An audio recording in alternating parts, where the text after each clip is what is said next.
સર્વ ગીતા પ્રેમી ભાઈ બહેનોને મારા જય યોગેશ્વર.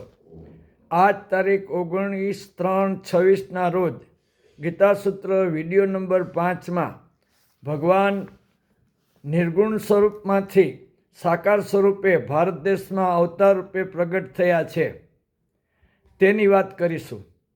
વિષ્ણુના 24 અવતારો મનુષ્ય અને અન્ય સૃષ્ટિમાં થયા છે.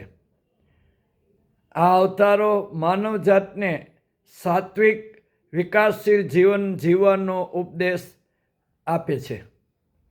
24માંથી 23 અવતારો થઈ ચૂક્યા છે. 24મો અવતાર થશે. આ દરેક અવતારનો ઉપદેશ શ્રીમદ ભગવદ્ ગીતામાં શ્રી કૃષ્ણ ભગવાને માનવજાતના પ્રતિનિધિ રૂપે અર્જુનને આપેલો છે. ચાલો તેનું શ્રવણ મનન ગીતાના અધ્યાય અને શ્લોક દ્વારા સમજીએ.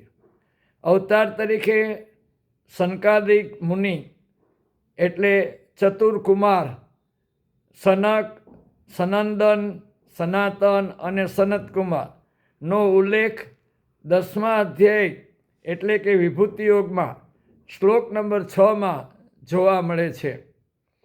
તેવી રીતે નારદ ઋષિ ભગવાન શ્રી કૃષ્ણ પોતાની વિભૂતિઓમાં તેને ગણે છે.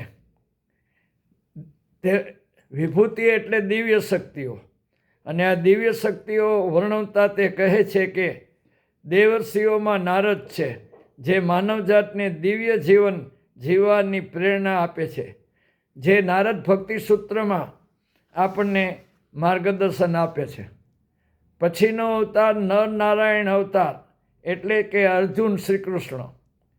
આ શિષ્ય અર્જુન માનવ જીવન વિશે પૃથ્વીના પોપડાથી માંડીને આકાશના તારાઓ સુધીના પ્રશ્નો શ્રી કૃષ્ણ એટલે સ્વયં નારાયણને પૂછીને તેની પાસેથી જવાબો મેળવી માનવજાતને તો આદિકાળથી આજ સુધી અને ભવિષ્યમાં પણ માર્ગદર્શન આપે તેવી રીતે ધ્રુવના તારા સમાન આ ઉપદેશ શ્રીમદ ભગવદ્ ગીતા આપી રહી છે. એટલે આપણે આવતીકાલે તેના વધારે વાતો અવતાર વિશે કરીશું. જય યોગેશ્વર. વધુ કાલે.